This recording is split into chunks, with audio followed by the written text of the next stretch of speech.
예, 문자 폭탄, 문자 테러냐, 아니면 문자 항의, 문자 행동이냐. 지난 이낙연 인사청문회에서 촉발된 이 문제가 결국은 법정으로 가게 됐습니다. 자유한국당 법적 조치 취할 거라고 하고요. 국민의당도 태스크포스를 설치를 했습니다. 표현의 자유 정치 참여라고 보세요? 아니면 민주주의 훼손 폭력 행위라고 보세요? 오늘 생각할 포인트 이 부분입니다.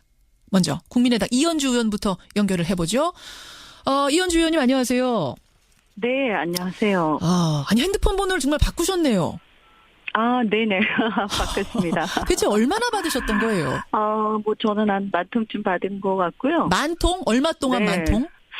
한 이틀 정도 받았나요? 네. 이틀 사이에 10,000통 받고 핸드폰 번호를 바꾸셨어요. 네, 업무를 일단 다른 것보다 바꿔도 또 이 번호 알아내서 보낼 수도 있으시겠지만 예. 일단 업무를 할 수가 없으니까 저희가 전화로 이 업무를 굉장히 많이 하거든요. 그래서 예. 사실은 이제 긴급한 그런 전화들이 올 때도 많고요. 예. 그래서 이제 계속 그런 게 오면 전화를 할 수가 없기 때문에 불가피하게 바꿨습니다. 그러면 보내는 행위 자체가 문제라고 보십니까? 아니면 그 문자의 내용이 문제라고 보십니까? 글쎄, 이제 제가 봤을 때는 이런 민원용 폰 하나 만들어야 되지 않는가 이런 생각도 좀 드는데요. 예. 일단 아까 말씀드린 것처럼 저희가 전화로 업무를 많이 하는데 사실 좀 심할 정도로 전화로 긴급한 그런 연락을 많이 하는데 이거 조금 이렇게 그 폰으로 계속 오는 건 좀 업무에 좀 많이 이제 지장을 준다. 이런 일단 사적인 개인 폰으로 온다는 지점에서 좀 문제가 있다. 네, 그런 부분이 있고요. 예. 따로 만들었는데 이런 얘기도 요새 있습니다. 예, 그리고 예. 그런 거야 사실은 큰 문제는 아니라고 보고요. 그렇죠.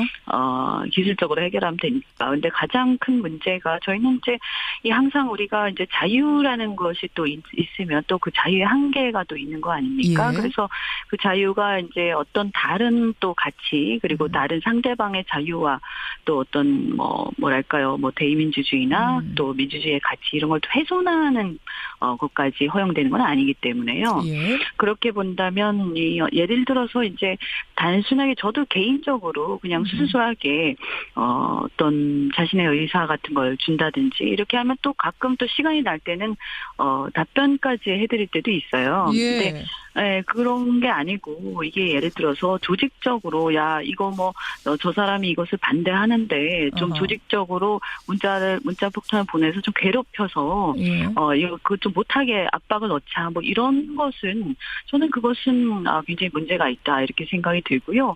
특히 그 과정에서 욕설과 비하 그다음에 예. 또 협박까지 이루어지는 것은 그건 더 큰 명백하게 또 형사 범죄니까요. 예. 그런 것까지 허용되는 건 아니다. 그것은 분명하다고 생각을 합니다. 정리를 좀 해보자면 조직적인 민의 왜곡 행위이기 때문에 안 되는 것 하나, 또 하나는 거기에 있는 내용이 욕설, 협박 정도를 넘어서는 이런 명예훼손 행위가 있기 때문에 또 문제다 이렇게 보시는 거군요. 네, 그런 이제 그 한계를 넘어서는 것을 그런 정도로 분류할 수 있겠다 이렇게 보는 거죠. 그 예를 자체 들면 문자를 보내는 자체보다도요. 네. 예를 들면 네. 어떤 것들이 좀 그렇게 이건 진짜 안 되겠다 정도를 넘어섰다 생각하셨어요? 예를 제가 입에 담기가 그렇습니다만 특히 이제 여성 의원들한테 이제 성적 비하 이런 게 심한 경우가 있고요. 또 가장 심각한 게 이제 우리 청문위원들한테도 왔는데 예. 이 가족에 대해서 협박을 하는 것들이 있습니다. 가족에 대해서 어떻게 협박을 해요? 그러니까 가족들에게 이렇게 어떻게 하겠다 이런 거 있잖아요. 예. 그런 것은 사실은 예컨대 우리가 이렇게 지역구 의원들이 지역을 다니면서 민의를 많이 청취를 하지만 예. 폭력이나 협박을 현장에서 받는 것까지 저희가 청취해야 되는 건 아니지 않습니까? 그리고 특히 가족에 대한 협박 이런 부분들. 알겠습니다. 그래서 이런 부분은 당연히 좀 선을 그어야 한다라고 생각을 하고요. 또 이것이 어떤 결과를 가져오게 되냐면 이게 조직적으로 계속 행해지게 되면 자기 검열이 행해지게 됩니다. 말하기 의원들 전에. 사이에서요. 그럼요. 그래서 국회 견제 기능이 부실해지게 되고요. 결국은 저는 이렇게 되면 예전에 이제 박근혜 정부 때도 박사모라든가 친박 친위대 때문에 많은 이제 결과적으로 우리가 국민들이 피해를 보지 않았습니까? 예. 또 이제 문재인 정부가 저는 잘 되기를 바라는데 저는 문재인 정부한테 도움이 안 된다 이렇게 생각합니다. 그럼 다른 의미의 박사모처럼 느껴지세요? 뭐 그런 얘기들이 많이 있죠. 다른 편의 박사모가 지금 이렇게 문자를 조직적으로 보내고 있다. 보다는 이제 뭐 지금 박사모는 또 박근혜 정부에 대한 그런 거였고 어쨌든 이런 팬덤 현상이 예. 반대편이나 혹은 예, 예. 비판 의견에 대해서 재갈을 물리는 그런 상황까지 가는 것은 정말 바람직하지 않다고 봅니다. 자, 이제 반론을 하는 분들, 문자를 보낸 분들은 이렇게 말을 합니다. 아니, 국민이 문자 보내는 건 적극적으로 정치적인 의사 표현을 하는 방식이다. 과거에 그 국회의원 사무실 앞에서 피켓 시위하고 전화를 걸어서 항의했다면 이제는 모바일 시대니까 모바일 휴대폰으로 문자 보내는 거다. 이게 방법이 달라진 것뿐이지 적극적 정치 행위를 한다는 점에서는 다를 게 없다 하시는데요. 아니 그것도 역시 마찬가지인 거죠. 과거에 또 시위도 마찬가지로요. 정치 참여를 위해서 시위를 할 수 있습니다만 그 조건들이 있지 않습니까? 그 주위에 이제 피해를 입히면 안 되고요. 예. 그다음에 또 그 의원들 집 앞마당까지 들어와서 할 수 있는 건 아닐 거고요. 한계가 있다 그것도. 네. 그리고 그 과정에서 뭐 어떤 욕설이라든가 인신공격이라든가 또 예. 가족에 대한 협박 이런 것까지 허용되는 건 아니지 않습니까? 그러니까 그런 정도 선에서 이제 이런 문제가 논의가 안 됐기 때문에 지금 예. 이렇게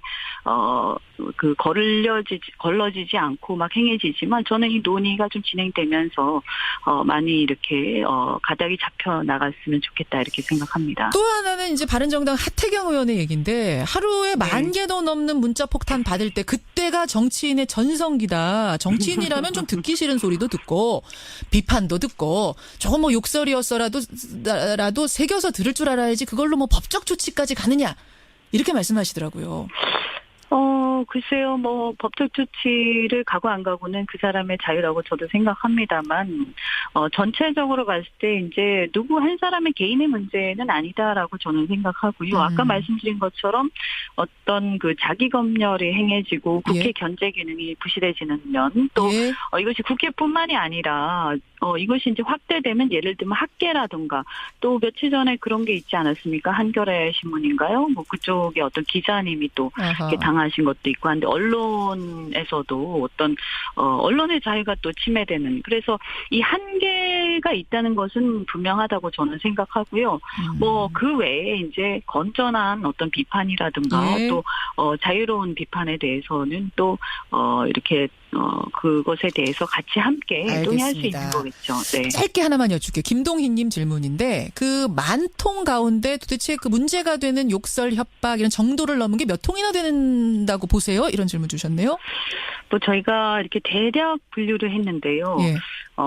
솔직히 이 극히 일부만 정상적인 그 반대 의견이나 어떤 정상이 극히 비판이었고요. 일부.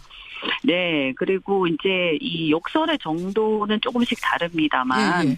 뭐 예를 들면 이런 거죠. 빨리 통과시켜라, 뭐 이 XX야, 뭐 이런 거 그런 거는 이제 약과고요.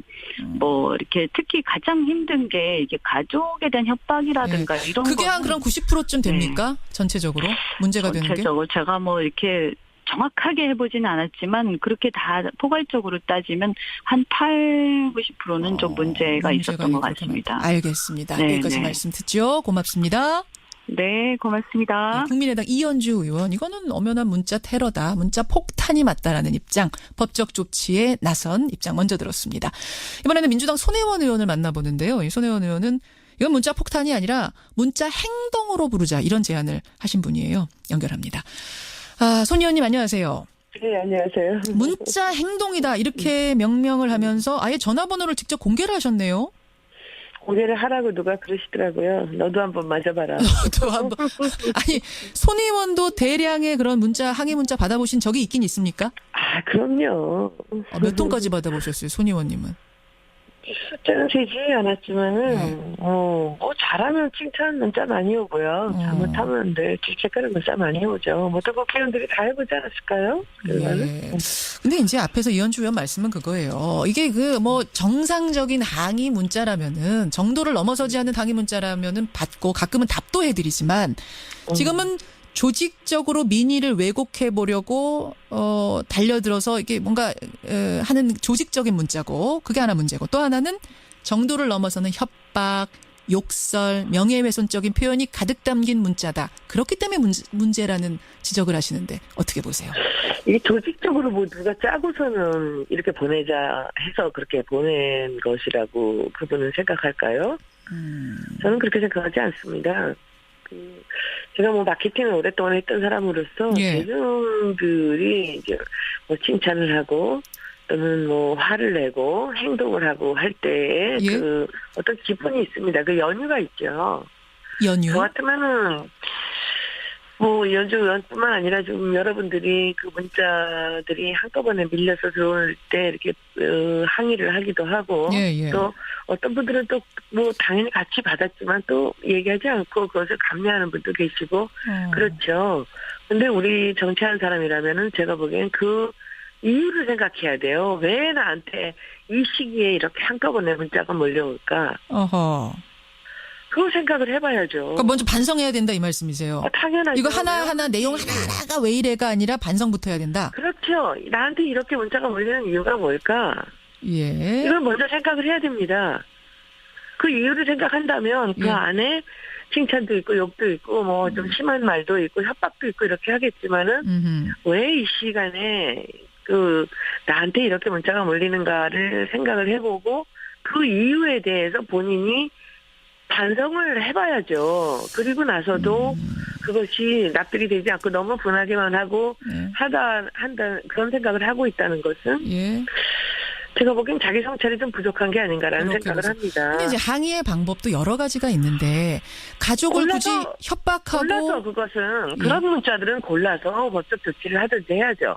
그러나 한 시기에 몰려서 예. 한 정치인을 질책하는 그런 문자들에서 단체를 한꺼번에 싸서 그것을 본인이 폭탄으로 규정을 하고 그것이 잘못됐다고 그렇게 노출을 해서 이야기하는 것은 저는 그렇게 정치인으로서 할 만한 그런 일은 저도 아니라고 생각합니다. 일단 조직적이 아니라는 조직적 아니죠. 지금 전제를 두시는 거고요. 그럼요. 또 한 가지는 정치인들이 네네. 이게 이제 개인 폰이다. 네, 사적인 개인 폰이고 이걸로 업무를 봐야 되는데 여기로 쏟아지다 보니까 뭐 사무실이나 홈페이지 같은 공식 루트가 아니라 개인 폰으로 쏟아지다 보니까 그게 뭐 이틀 새 만통이 돼버리면 아무 일도 할 수가 없다.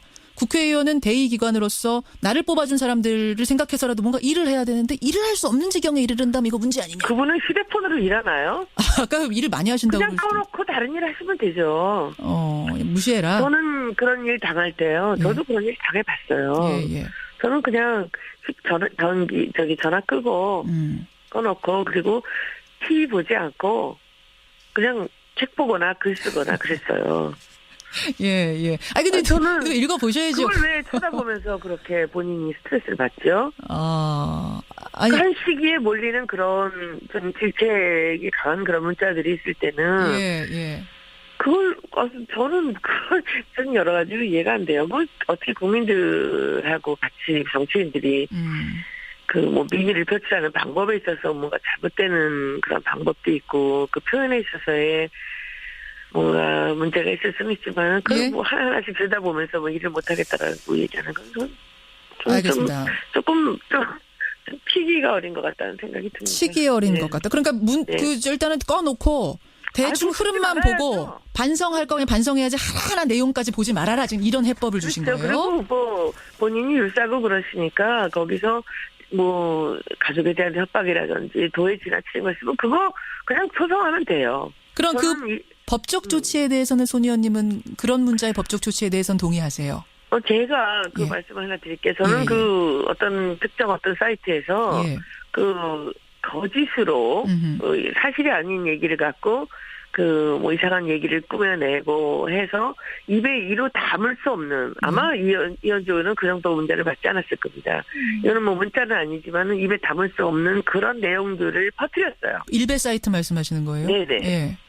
제가 한 130명 소송했습니다. 지금 소송 중입니다. 법적 조치 취하셨군요. 그럼요. 그냥 조용히 제가 할 일을 하면 되는 겁니다. 예. 좋은 저한테 칭찬을 하거나 후원금을 보내주시는 분들한테는 다 고맙다고 하면 되는 거고요. 도저히 제가 견딜 수 없는 것들은 그냥 조용히 법적 조치하면 됩니다. 알겠습니다. 그럼 무슨 그것을 공론화시키고서는 얘기를 할 상황이 아니죠. 그 당 입장에서 지지율도 그렇고 여러 가지 그 당에 대해서 예. 국민들이 화가 난 게 있다면 먼저 반성을 하고 문제가 있는 것은 조용히 법적 조치하면 되는 겁니다. 알겠습니다. 근데 아까 만여통 중에 한 80%가 그렇대요. 그러면 그거 80%라도 그냥 조용히 다 법적 조치 취하면 된다고 보세요? 저는 그렇게 생각하지 않습니다. 80통이 제가 한 법적 조치 같은 그런 수준이라고는 예. 자기 번호를 공개하면서 그렇게 했을 거라고는 생각하지 않고요. 물론 욕은 있고 하겠지만 그렇게 많은 사람들이 그렇게 얘기할 때는 예. 그건 더 심각한 거죠. 알겠습니다. 그렇죠? 한 가지만 더 여쭙게요. 아까 네네. 이현주 의원은 자꾸 이러다 보면은 국회의원들이 자기 검열을 한다. 입에 재갈을 물리는 거기 때문에 이 부분에서 더 위험하다. 이건 어떻게 보십니까? 자기 검열해야죠. 선거 끝난 지 1년밖에 안 됐는데 앞으로 3년 있으니까 예. 국회의원들이 너무 편하게 이 민의를 무시하고 갈 수도 있는 겁니다. 오히려 자기 검열한다. 네네. 사람들이 이렇게 일어나서 이런 이제 행동을 할 때 물론 저도 거기에 문제가 없다고 생각하지는 않습니다. 그러나 뭔가 이분이 하신 어떤 이야기나 행동이 사람들을 화나게 했다면 일단은 반성을 하고 그리고 나서 그 다음 행동을 해야 되는 게 저는 맞다고 생각합니다. 알겠습니다. 과연 문자 폭탄, 문자 테러냐 아니면 문자 항의, 문자 행동이냐. 이게 워낙 극명하게 갈려서요. 국회의원들 같은 국회의원이신데도 이렇게 의견이 갈려서 우리 국민들께서 양쪽 의견을 좀 들어보실 필요가 있겠다 싶어 오늘 마련한 자리였습니다. 네. 손혜원 의원님 고맙습니다. 네, 고맙습니다. 예, 더불어민주당 손혜원 의원까지 만났습니다.